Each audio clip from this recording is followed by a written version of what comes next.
সৰকাৰে হোক বা অসম সৰকাৰে হোক অতি সোনকালে যদি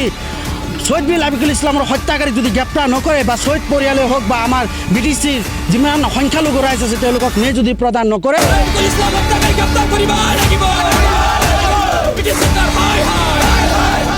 মনত এতিয়াও অন্তৰখন আমাৰ যেতিয়া লাবিকুল ইছলামৰ নামটো আমাৰ যেতিয়া আমি মনত যেতিয়া আহে বা মুখত যেতিয়া আমি উচ্চাৰণ কৰোঁ তেতিয়া কিন্তু আমাৰ অন্তৰখন আমাৰ কান্দি উঠে।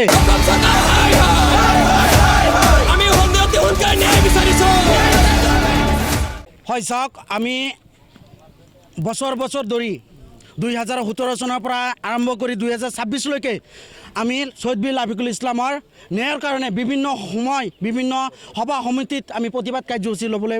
আমি বাধ্য হৈছিলোঁ, কিন্তু আজিলৈকে কিন্তু অসম চৰকাৰ হোক বা BTC চৰকাৰে হোক আমাৰ ন্যায় কিন্তু তেওঁলোকে দিব পৰা নাই। তেওঁলোকে দিব পৰা নাই নে বা তেওঁলোকে দিবৰ কাৰণে তেওঁলোকে চেষ্টা কৰা নাই, এইটো আমি ভাবিবলৈ বাধ্য হৈছোঁ। চাওক, BTCৰ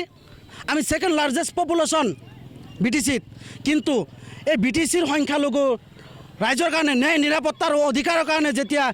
বলিষ্ঠ কণ্ঠেৰে যেতিয়া তেখেতে প্ৰতিবাদ কৰিছিলে বা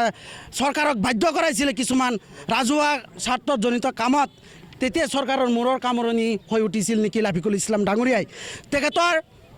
ৰাজনৈতিকভাৱে তেখেতক হত্যা কৰা হৈছে বুলি আজি আমি ভাবিবলৈ বাধ্য হৈছোঁ, কাৰণ চৰকাৰে যদি ইচ্ছা কৰিলে হয় আজি তেখেতক ন্যায়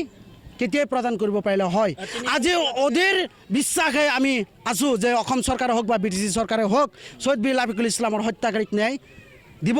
বা হত্যাকাৰীবিলাক কৰাক্ত কৰি শহীদ পৰিয়ালে হোক বা BTCৰ বাসিন্দাসকলৰ যিটো আশা বা আকাংক্ষা যিটো বিশ্বাসত বহি আছে মনত এতিয়াও অন্তৰখন আমাৰ যেতিয়া লাবিকুল ইছলামৰ নামটো আমাৰ যেতিয়া আমি মনত যেতিয়া আহে বা মুখত যেতিয়া আমি উচ্চাৰণ কৰোঁ তেতিয়া কিন্তু আমাৰ অন্তৰখন আমাৰ কান্দি উঠে যে তেখেতে BTCৰ ৰাইজৰ কাৰণে BTCৰ সংখ্যালঘুৰ কাৰণে সৰ্ব জাতি সৰ্ব ধৰ্মৰ কাৰণে তেখেতে কিন্তু প্ৰতিবাদ কৰিছিল, মাত মাতি আহিছিল, কিন্তু তেখেতে কি কৰিছিল হত্যা কৰাৰ পিছত আজি 9টা বছৰ হ'বলৈ গৈ আছে তেখেতক কিন্তু ন্যায় দিবৰ কাৰণে চৰকাৰে কোনো ধৰণে যোজা কৰা নাই। চাওক, যদি BTC চৰকাৰে হোক বা অসম চৰকাৰে হোক অতি সোনকালে যদি শহীদ বীৰ লাবিকুল ইছলামৰ হত্যাকাৰী যদি গ্ৰেপ্তাৰ নকৰে বা শহীদ পৰিয়ালে হোক বা আমাৰ BTCৰ যিমান সংখ্যালঘু ৰাইজ আছে তেওঁলোকক ন্যায় যদি প্ৰদান নকৰে তেতিয়া আমি অতি কম সময়ৰ ভিতৰত আমি কেন্দ্ৰীয় সমিতিৰ লগত আলাপ আলোচনা কৰি আমি ইয়াতকৈ ডাঙৰ গণতান্ত্ৰিক আন্দোলন